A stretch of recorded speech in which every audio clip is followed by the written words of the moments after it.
내가 가진 유산은 내가 받을 대접의 가격표였지 뭡니까? 대접 못 받으니 그 가격표를 거둬야죠. 저는 올해로 72살입니다. 평생을 시골 마을에서 살았고 남편이 일찍 세상을 떠난 뒤로는 혼자 힘으로 내 자식을 키웠습니다. 새벽 4시면 어김없이 일어나 밭으로 나가고 해가 질 무렵에야 집으로 돌아왔습니다. 손에 굳은 살이 박히고 허리가 구부러지도록 일했습니다.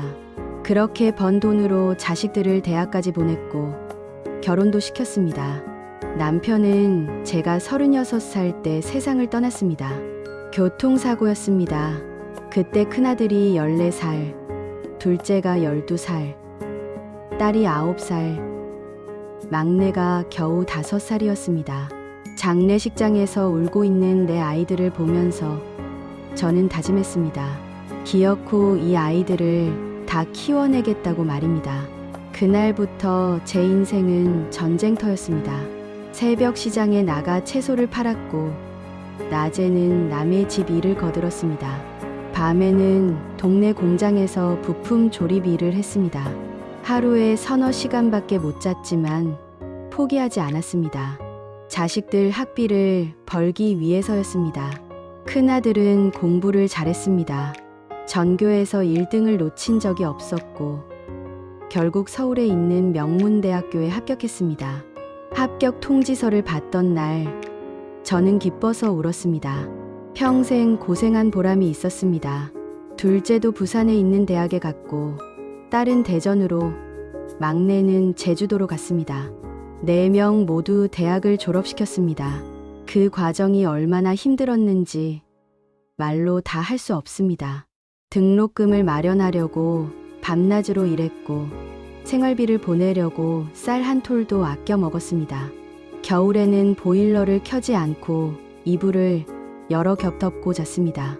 옷도 10년 넘게 같은 걸 입었습니다. 그렇게 모든 걸 희생하면서 자식들만 바라보고 살았습니다. 제가 가장 정성을 들인 건 장독대였습니다. 매년 봄이 오면 메주를 쓰고 여름이면 고추를 말려 고춧가루를 빻았습니다. 가을에는 쌈장을 담그고 겨울에는 김장을 했습니다. 그 모든 것들을 정성스럽게 포장해서 자식들에게 보냈습니다. 서울에 사는 큰아들한테, 부산에 사는 둘째한테, 대전에 사는 딸한테, 그리고 제주도에 사는 막내한테까지 일일이 택배로 보냈습니다. 장독대는 제 자랑이었습니다. 마을 사람들이 모두 인정할 정도로 제가 담근 쌈장은 맛이 일품이었습니다. 3년 묵은 메주로 만들었고 직접 키운 유기농 고추로 고춧가루를 빻았습니다. 간장도, 된장도, 고추장도 모두 제 손으로 만들었습니다. 그 맛을 자식들도 좋아한다고 생각했습니다. 자식들은 처음엔 고맙다고 했습니다. 전화로 어머니 잘 받았어요. 맛있게 먹을게요. 라고 말했습니다.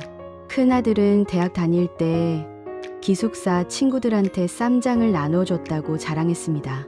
둘째는 군대에 있을 때 부대 동료들이 제 김치를 먹고 감탄했다고 말했습니다. 딸은 결혼하고 나서도 제 된장찌개 맛을 못 잊는다고 했습니다. 막내는 제주도에서 가장 그리운 게 엄마 손맛이라고 했습니다.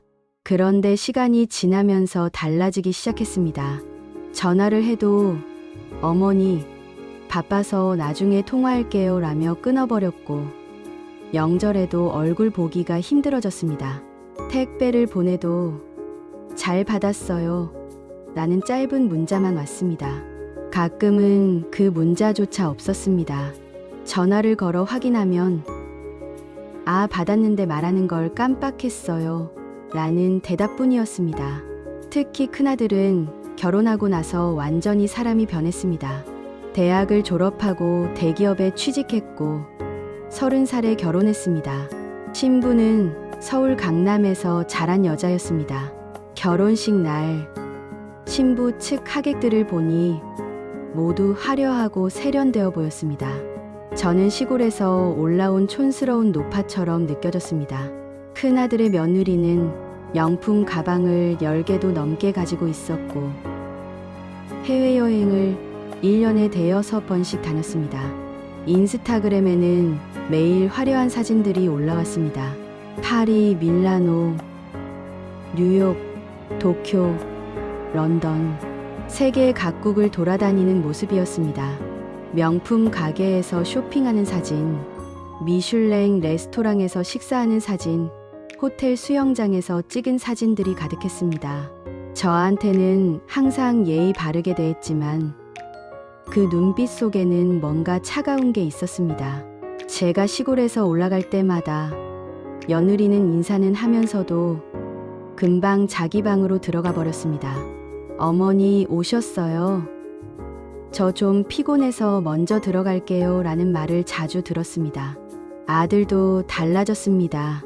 예전에는 제가 올라가면 이것저것 챙겨주고 맛있는 걸 사다 주고 함께 시간을 보냈습니다. 그런데 결혼하고 나서는 달랐습니다. 엄마, 회사 일이 바빠서요. 며느리가 챙겨드릴 거예요. 라며 자리를 피했습니다. 그 며느리는 저를 거실에 앉혀두고 과일 접시 하나 내놓고는 사라져버렸습니다. 명절에도 마찬가지였습니다. 추석이나 설날에 집에 오긴 하는데 한두 시간 있다가 바로 돌아갔습니다. 엄마, 처가집도 가야 해서요. 시간이 없어요. 라는 핑계였습니다. 밥도 제대로 먹지 않고 가버렸습니다.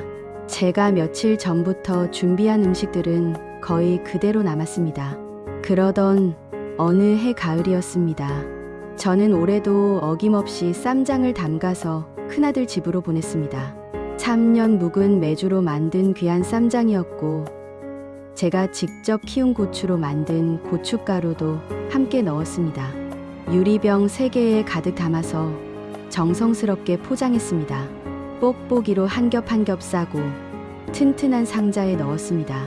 택배비가 15,000원이나 나왔지만 아깝지 않았습니다. 제 자식이 먹을 거니까요. 쌈장을 담글 때만큼은 제가 가장 행복했습니다. 메주를 고르고 고추를 빻고 마늘을 다지고 참기름을 넣고 조금씩 간을 맞춰가는 그 과정이 좋았습니다. 자식들이 이걸 받아서 맛있게 먹는 모습을 상상하면 저절로 미소가 지어졌습니다. 택배 기사님한테 짐을 맡기고 저는 집으로 돌아왔습니다. 이틀 뒤쯤 배송 완료 문자가 왔습니다. 저는 아들한테 전화를 걸었습니다. 아들아, 쌈장 잘 받았니? 네, 엄마, 받았어요. 맛있게 먹어라. 올해는 메주가 특히 잘 됐어. 네, 알겠습니다. 통화는 30초도 안 돼서 끝났습니다. 아들은 바쁜 것 같았습니다. 뭔가 허전했지만 저는 그러려니 했습니다. 바쁜 거겠지. 나중에 먹어보고 연락하겠지 생각했습니다. 그런데 며칠 뒤 큰아들한테서 전화가 왔습니다. 엄마, 이번 주말에 시간 되세요? 집에 한번 오세요. 오랜만에 아들이 먼저 연락을 해서 저는 기뻤습니다. 그래, 갈게. 뭔 일 있니, 디? 아니요. 그냥 오랜만에 뵙고 싶어서요. 저는 들떠서 준비를 했습니다. 머리도 미용실에 가서 손질했고 새 옷도 한 벌 샀습니다. 손주들 줄 선물도 준비했습니다. 7살, 5살 된 손주 둘이 있었습니다. 주말에 서울로 올라갔습니다. 기차를 3시간 반이나 타고 지하철로 갈아타고 버스까지 타고 아들 집에 도착했습니다. 오후 2시쯤이었습니다. 아파트 경비실에서 방문 등록을 하고 엘리베이터를 타고 15층까지 올라갔습니다. 현관 벨을 눌렀습니다. 며느리가 문을 열어줬습니다. 어머니 오셨어요? 하지만 목소리에 반가움은 없었습니다. 뭔가 딱딱했습니다. 거실로 들어가니 아들이 소파에 앉아 있었습니다. 손주들은 안 보였습니다. 애들은 어디 갔니? 라고 물으니 학원 갔어요 라는 대답이 돌아왔습니다. 주말인데도 학원을 가다니 요즘 아이들은 참 바쁘다고 생각했습니다. 아들 집 거실은 화려했습니다. 큰 소파, 넓은 텔레비전, 값비싼 가구들이 가득했습니다. 벽에는 유명 화가의 그림이 걸려 있었고 선반에는 각종 장식품들이 놓여 있었습니다. 며느리는 새로 산 명품 가방을 소파 위에 올려놓고 있었습니다. 수천만 원은 좋게 넘어 보이는 가방이었습니다. 연한 베이지색에 금색 로고가 박혀 있었고 가죽이 반들반들 빛났습니다. 어머니, 이거 어때요? 어제 백화점에서 샀어요. 3,500만 원짜리예요. 저는 놀랐습니다. 가방 하나가 3,500만 원이라니요. 그 돈이면 시골에서는 작은 땅 한 평을 살 수 있는 돈이었습니다. 비싸네. 좋아 보이는구나 라고 대답했습니다. 며느리가 가방을 이리저리 돌려 보이며 자랑했습니다. 이거 한정판이에요. 전 세계에 100회밖에 안 나왔대요. 제가 예약하고 6개월 기다렸어요. 저는 그저 고개를 끄덕였습니다. 이해할 수 없었습니다. 가방 하나에 왜 그렇게 많은 돈을 쓰는지, 왜 6개월이나 기다리는지 말입니다. 하지만 요즘 젊은 사람들의 문화는 저와 다르다는 걸 알았습니다. 어머니, 앉으세요. 저는 소파에 앉았습니다. 그런데 며느리가 뭔가 불편한 표정을 짓고 있었습니다. 아들도 옆에서 눈치를 보고 있었습니다. 뭔가 이상했습니다. 분위기가 묘했습니다. 며느리가 부엌 쪽을 가리켰습니다. 거기에 제가 보낸 쌈장통 3개가 놓여 있었습니다. 그런데 뚜껑도 열리지 않은 채로 그대로 방치되어 있었습니다. 먼지가 쌓여 있었습니다. 며느리가 입을 열었습니다. 어머니, 죄송한데요. 다음부턴 이런 시골 냄새 배인 거 말고 상품권으로 주시면 안 될까요? 솔직히 이거 받아도 저희가 안 먹거든요. 그리고 이거 냄새가 명품 베개 배요. 진짜 냄새 심해요. 그 말을 듣는 순간 제 머릿속이 하얘졌습니다. 시골 냄새, 명품 베개 베는 냄새. 제가 3년을 공들여 담근 쌈장이 냄새나는 쓰레기란 말입니까? 아들이 거들었습니다. 엄마, 요즘은 다들 백화점 상품권 같은 거 주고받잖아요. 그냥 돈으로 주시면 안 돼요. 솔직히 이런 거 처리하기도 곤란해요. 처리하기 곤란하다는 말에 제 가슴이 철렁 내려앉았습니다. 제 정성이 처리해야 할 쓰레기라는 뜻이었습니다. 저는 아무 말도 할 수 없었습니다. 입이 떨어지지 않았습니다. 그저 며느리가 쌈장통을 하나씩 들어 올리는 걸 지켜봤습니다. 며느리는 인상을 찌푸리면서 제가 보는 앞에서 그 쌈장통 3개를 모두 음식물 쓰레기통에 버렸습니다. 뚜껑도 열지 않은 채로 그냥 통째로 버렸습니다. 유리병이 쓰레기통 속으로 떨어지는 소리가 들렸습니다. 쿵, 쿵, 쿵. 3번의 소리가 제 가슴을 찔렀습니다. 그 소리가 마치 제 심장을 두드리는 것 같았습니다. 며느리가 손을 털면서 말했습니다. 휴, 드디어 치웠네. 이거 부엌에 있으니까 계속 신경 쓰였어요. 저는 그 자리에서 일어났습니다. 아무 말도 하지 않았습니다. 가방을 들고 그냥 현관문을 열고 나왔습니다. 뒤에서 아들이 뭐라고 부르는 소리가 들렸습니다. 엄마, 어디 가세요? 저녁 먹고 가세요. 저는 돌아보지 않았습니다. 엘리베이터를 타고 내려가면서 눈물이 났습니다. 72해를 살면서 이렇게 모욕당한 적은 없었습니다. 제 정성이, 제 사랑이, 제 시간이 모두 쓰레기통에 버려진 기분이었습니다. 아파트 정문을 나오니 차가운 바람이 불었습니다. 가을 바람이었습니다. 저는 한참을 그 자리에 서 있었습니다. 어디로 가야 할지 몰랐습니다. 집으로 돌아가고 싶었지만 발이 떨어지지 않았습니다. 결국 근처 공원으로 갔습니다. 벤치에 앉아서 한참을 울었습니다. 지나가는 사람들이 쳐다봤지만 신경 쓰지 않았습니다. 그냥 울고 싶었습니다. 해가 지고 어둑어둑해졌습니다. 저는 그제야 기차역으로 향했습니다. 집으로 돌아가는 기차 안에서 저는 계속 생각했습니다. 제가 평생 무엇을 위해 살았는지, 제 정성은 대체 뭐였는지, 자식들한테 저는 뭐였는지 말입니다. 밤 10시가 넘어서야 집에 도착했습니다. 텅 빈 집에 불을 켜니 더 쓸쓸했습니다. 저는 부엌으로 가서 장독대를 바라봤습니다. 그곳에는 내년에 보낼 쌈장들이 익어가고 있었습니다. 정성스럽게 담근 쌈장들이었습니다. 하지만 이제 그 쌈장들을 누구한테 보내야 할까요? 자식들은 원하지 않았습니다.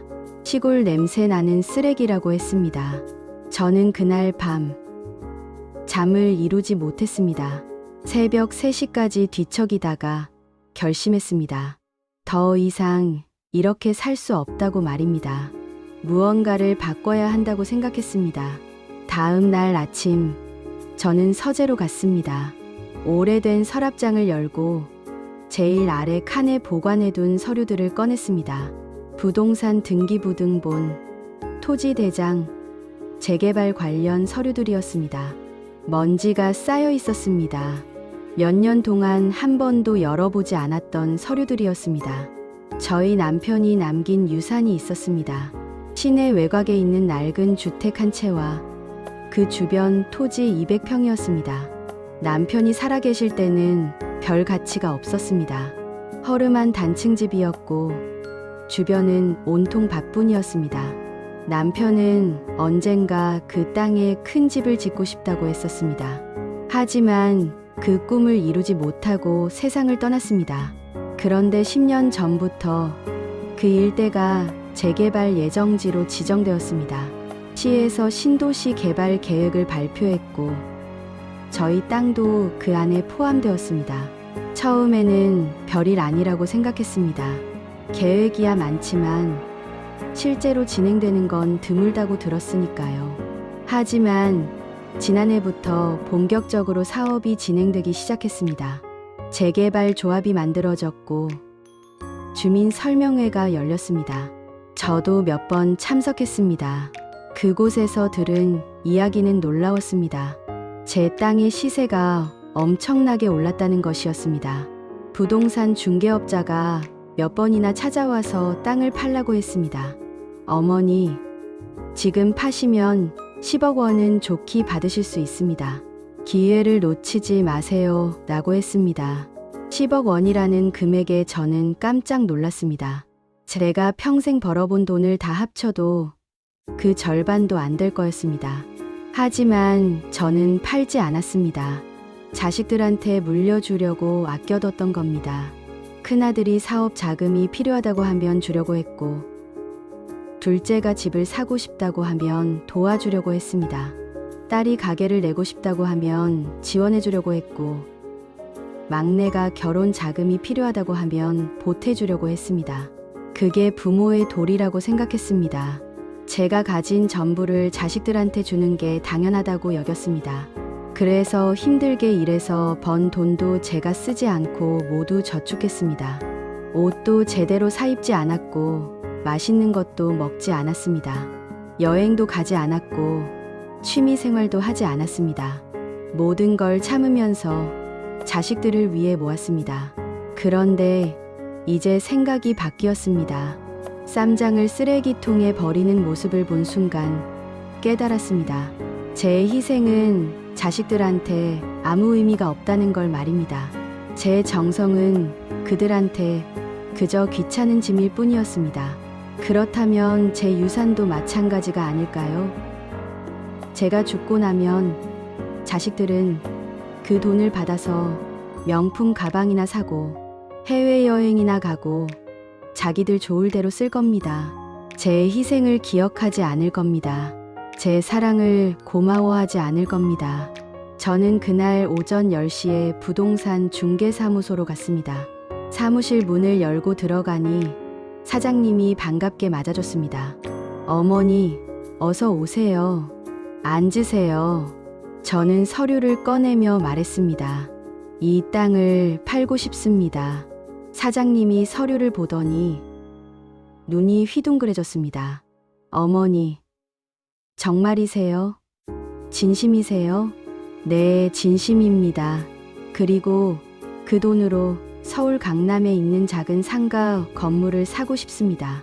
사장님이 놀란 표정으로 물었습니다. 어머니, 갑자기 왜 그러세요? 자식분들한테 물려주시려던 거 아니었어요? 저는 대답했습니다. 계획이 바뀌었습니다. 제 노후는 제가 책임지기로 했습니다. 사장님은 잠시 저를 바라보다가 고개를 끄덕였습니다. 알겠습니다. 제가 최선을 다해서 좋은 조건으로 팔아드리겠습니다. 일주일 만에 계약이 성사됐습니다. 재개발 조합에서 12억 원에 매입하겠다고 했고 저는 흔쾌히 동의했습니다. 계약서에 도장을 찍는 순간 손이 떨렸습니다. 평생 처음 보는 큰돈이었습니다.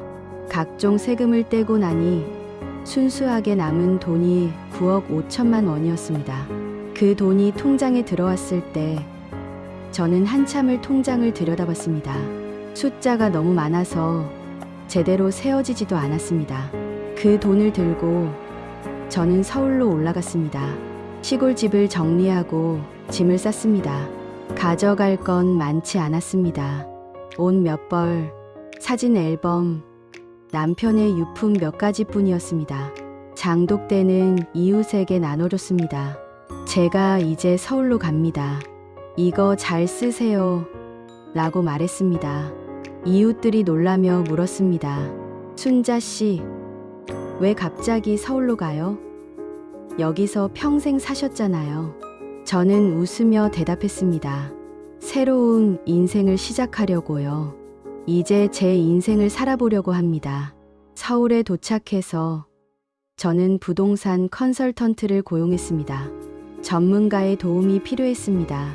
컨설턴트는 30대 중반의 여성이었고 친절하고 꼼꼼했습니다. 석 달 동안 강남 일대의 상가 건물들을 둘러봤습니다. 매일 서너 곳씩 방문했습니다. 역세권에 있는 건물, 대로변에 있는 건물, 주택가에 있는 건물, 상권에 있는 건물 등 다양한 곳을 봤습니다. 그러다가 마침내 찾았습니다. 역세권에 있는 3층짜리 건물이었습니다. 지하철역에서 도보 3분 거리였고 주변에 오피스 빌딩들이 많았습니다. 1층은 카페로 쓸 수 있었고 2층은 사무실, 3층은 주거 공간으로 개조할 수 있었습니다. 건물은 20년 정도 된 낡은 건물이었지만 구조는 튼튼했습니다. 컨설턴트가 말했습니다. 어머니, 이 건물 괜찮아요. 위치도 좋고 리모델링만 하면 충분히 가치가 있습니다.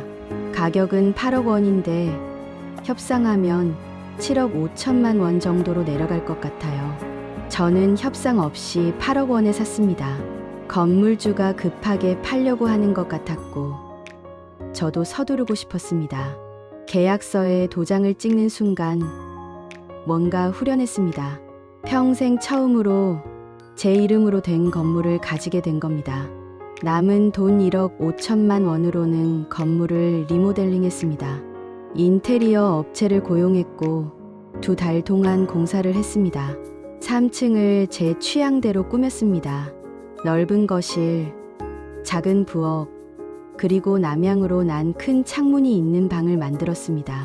창문 너머로 서울 시내가 한눈에 보였습니다. 특히 밤에는 야경이 아름다웠습니다. 1층과 2층은 임대를 주기로 했습니다. 1층에는 젊은 부부가 운영하는 카페가 들어왔고 2층에는 작은 디자인 회사가 들어왔습니다. 임대차 계약을 맺으면서 저는 처음으로 건물주가 되었습니다. 이 모든 과정을 자식들한테는 알리지 않았습니다. 전화도 받지 않았고 문자도 답장하지 않았습니다. 석 달 동안 완전히 연락을 끊었습니다. 자식들이 궁금해했을 것 같지만 신경 쓰지 않았습니다. 리모델링이 끝나고 저는 3층으로 이사를 했습니다. 집은 아늑했고 창밖 풍경은 멋있었습니다. 처음으로 제 공간, 제 집, 제 건물을 가지게 된 기분이었습니다. 그러던 어느 날 큰아들한테서 급한 전화가 왔습니다. 석 달 만에 처음 받는 전화였습니다. 엄마, 어디 계세요? 연락이 안 돼서 얼마나 걱정했는지 아세요? 시골집에 갔더니 이웃분이 서울 갔다고 하시던데 대체 어디 계신 거예요? 저는 차분하게 대답했습니다. 서울에 있습니다. 할 일이 있어서 왔습니다. 서울요? 그럼 우리 집에 오시죠. 제가 지금 당장 마중 나갈게요. 어디 계세요? 저는 말했습니다. 아니, 내가 사는 집으로 내가 오너라. 주소 보낼 테니까. 엄마가 사는 집이요. 그게 무슨 말씀이세요? 어디 새 빵이라도 얻으셨어요? 저는 대답하지 않고 주소를 문자로 보냈습니다. 강남구 역삼동의 제 건물 주소였습니다. 아들이 다시 전화를 걸었습니다. 엄마, 이 주소가 뭐예요? 장난하시는 거예요? 장난 아니야. 이리 와봐. 그럼 알 거야. 이틀 뒤 큰아들과 며느리가 제 건물 앞에 나타났습니다. 오후 4시쯤이었습니다. 저는 3층 창가에서 그들이 오는 걸 내려다봤습니다. 아들은 고개를 갸우뚱거리고 있었고 며느리는 명품 가방을 들고 주변을 두리번거리고 있었습니다. 예전보다 조금 작은 가방이었습니다. 저는 1층 카페로 내려가서 그들을 맞았습니다. 카페는 제가 임대를 준 곳이었고 커피 향이 가득했습니다. 손님들이 여럿 앉아서 이야기를 나누고 있었습니다. 엄마, 여기가 어디예요? 왜 여기서 만나자고 하신 거예요? 저는 미소를 지으며 말했습니다. 이 건물이 내 거다. 내가 산 거야. 아들과 며느리의 얼굴이 하얗게 변했습니다. 며느리가 입을 떡 벌리고 저를 쳐다봤습니다. 어머니, 그게 무슨 말씀이세요? 건물을 사셨다고요? 이 건물을요? 저는 고개를 끄덕였습니다. 응, 시골에 있던 땅을 팔아서 샀어. 12억 원에 팔았고 여기는 8억에 샀지. 남은 돈으로 리모델링 했고 1층은 카페, 2층은 사무실, 3층은 내가 살아. 아들이 다급하게 물었습니다. 엄마, 그럼 그 땅은요? 저희한테 물려주신다고 하신 그 땅은요? 저는 차분하게 대답했습니다. 물려줄 생각 없어. 내 노후는 내가 책임진다고 했잖아. 며느리가 소리쳤습니다. 어머니, 그럼 저희는 어떡해요? 저희는 그 돈으로 대출 갚으려고 했는데. 어떡하라고요? 저는 처음 알았습니다. 아들 부부가 빚이 있다는 걸 말입니다. 며느리가 사 모은 명품 가방들, 해외여행, 고급차, 넓은 아파트, 그 모든 게 대출로 유지되고 있었던 겁니다. 그들은 제 유산을 기대하고 미리 돈을 쓴 거였습니다. 엄마, 제발요. 저희 이자만 해도 한 달에 300만 원이에요. 원금은 5억 원이고요. 그 돈 없으면 저희 집 팔아야 해요. 애들 학교도 옮겨야 하고요. 며느리가 울기 시작했습니다. 어머니, 제발 생각 좀 다시 해주세요. 저희가 잘못했어요. 그때 쌈장 버린 거 정말 죄송해요. 다시는 안 그럴게요. 제발요, 어머니. 저는 그들을 가만히 바라봤습니다.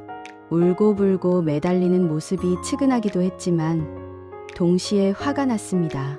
쌈장을 버릴 때는 제 마음 따윈 생각하지 않았으면서 이제 와서 사과한다고 용서가 될까요?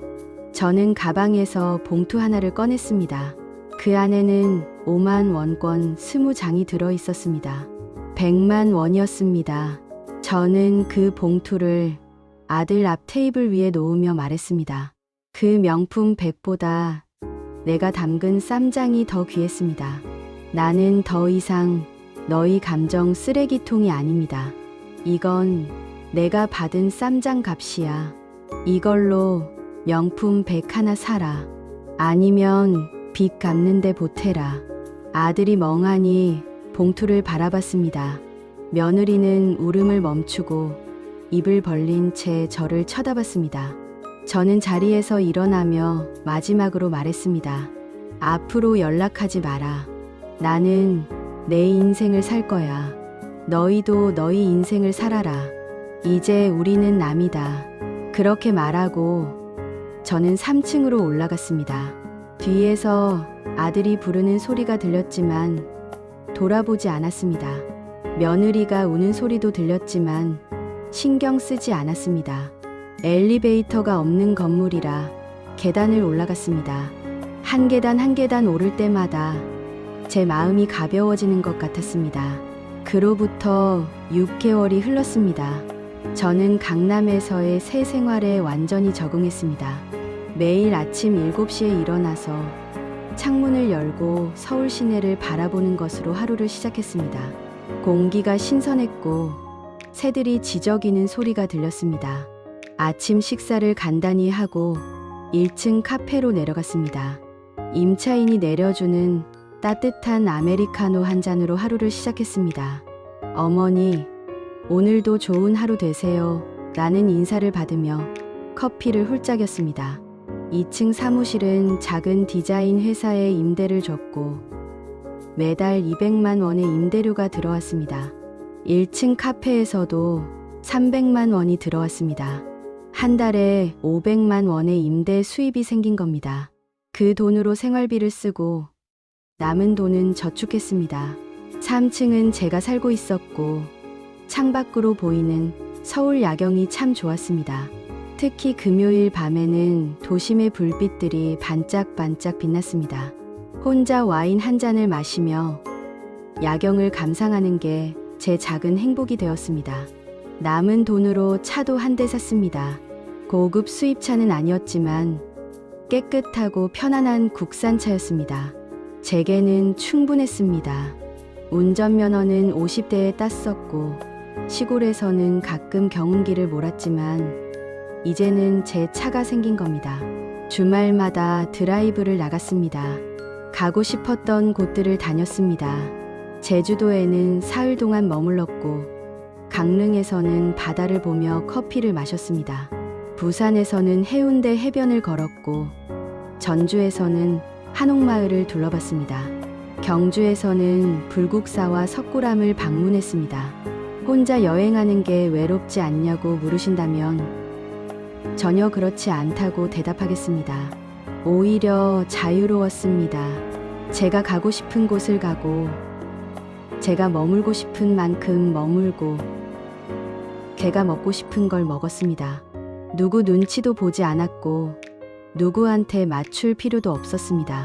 가끔 옛날 생각이 났습니다. 자식들과 함께 밥을 먹던 때, 명절에 다 같이 모여 웃던 때, 손주들이 제 무릎에 앉아서 재롱을 부리던 때가 그리웠습니다. 하지만 그건 이미 돌아갈 수 없는 과거였습니다. 그들은 저를 존중하지 않았고 제 정성을 쓰레기처럼 버렸습니다. 그래도 가끔은 궁금했습니다. 아들은 잘 지내고 있을까? 며느리는 어떻게 됐을까? 손주들은 건강할까? 하지만 전화를 걸지는 않았습니다. 문자도 보내지 않았습니다. 그게 제 선택이었고 후회하지 않았습니다. 어느 가을날 오후였습니다. 1층 카페에서 커피를 마시고 있는데 낯익은 얼굴 2명이 문을 열고 들어왔습니다. 큰아들과 며느리였습니다. 6개월 만에 보는 그들은 많이 변해 있었습니다. 아들은 살이 빠졌고 얼굴에 주름이 늘었습니다. 며느리는 화장기 없는 얼굴로 초췌해 보였습니다. 명품 가방도 들고 있지 않았고 평범한 에코백을 들고 있었습니다. 옷차림도 수수했습니다. 그들은 저를 보더니 천천히 다가왔습니다. 망설이는 듯한 발걸음이었습니다. 엄마, 저는 아무 말 없이 그들을 바라봤습니다. 커피잔을 손에 들고 조용히 앉아 있었습니다. 며느리가 고개를 숙이며 말했습니다. 어머니, 저희가 잘못했습니다. 정말로요. 용서해 주세요. 저희가 너무 못났어요. 아들이 말을 이었습니다.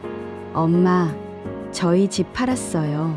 대출을 못 갚아서 이제 전세로 옮겼는데 그것도 곧 나가야 해요. 전세금도 줄여야 할 것 같아요. 며느리가 울먹이며 말했습니다. 어머니, 이 건물에 방 하나만 빌려주시면 안 될까요? 저희 이제 월세 낼 여유도 없어요. 제발요. 애들 때문에라도 부탁드려요. 저는 그들을 가만히 바라봤습니다. 6개월 전 쌈장을 쓰레기통에 버리던 그 며느리가 지금은 제 앞에서 무릎을 꿇을듯이 애원하고 있었습니다. 명품 가방을 자랑하던 그 며느리가 이제는 낡은 에코백을 들고 있었습니다. 저는 천천히 입을 열었습니다. 내 명품 백 컨셉에 맞는 세입자를 찾으세요. 저는 쌈장 냄새 맡을 사람한테는 방을 주지 않습니다. 며느리의 얼굴이 하얗게 질렸습니다. 아들이 다시 한번 애원했습니다. 엄마, 제발요. 저희가 정말 잘못했어요. 다시 기회를 주세요. 저는 고개를 저었습니다. 너희가 나를 어떻게 대했는지 기억하니? 내 정성을 쓰레기라고 했지. 시골 냄새 난다고 했지. 이제 와서 도움을 바라는 건 염치가 없는 거야. 저는 자리에서 일어나며 마지막으로 말했습니다. 돌아가라. 다시는 여기 오지 마라. 너희 인생은 너희가 책임져라. 그들은 고개를 떨군 채 카페 문을 열고 나갔습니다. 저는 그들의 뒷모습을 지켜봤습니다.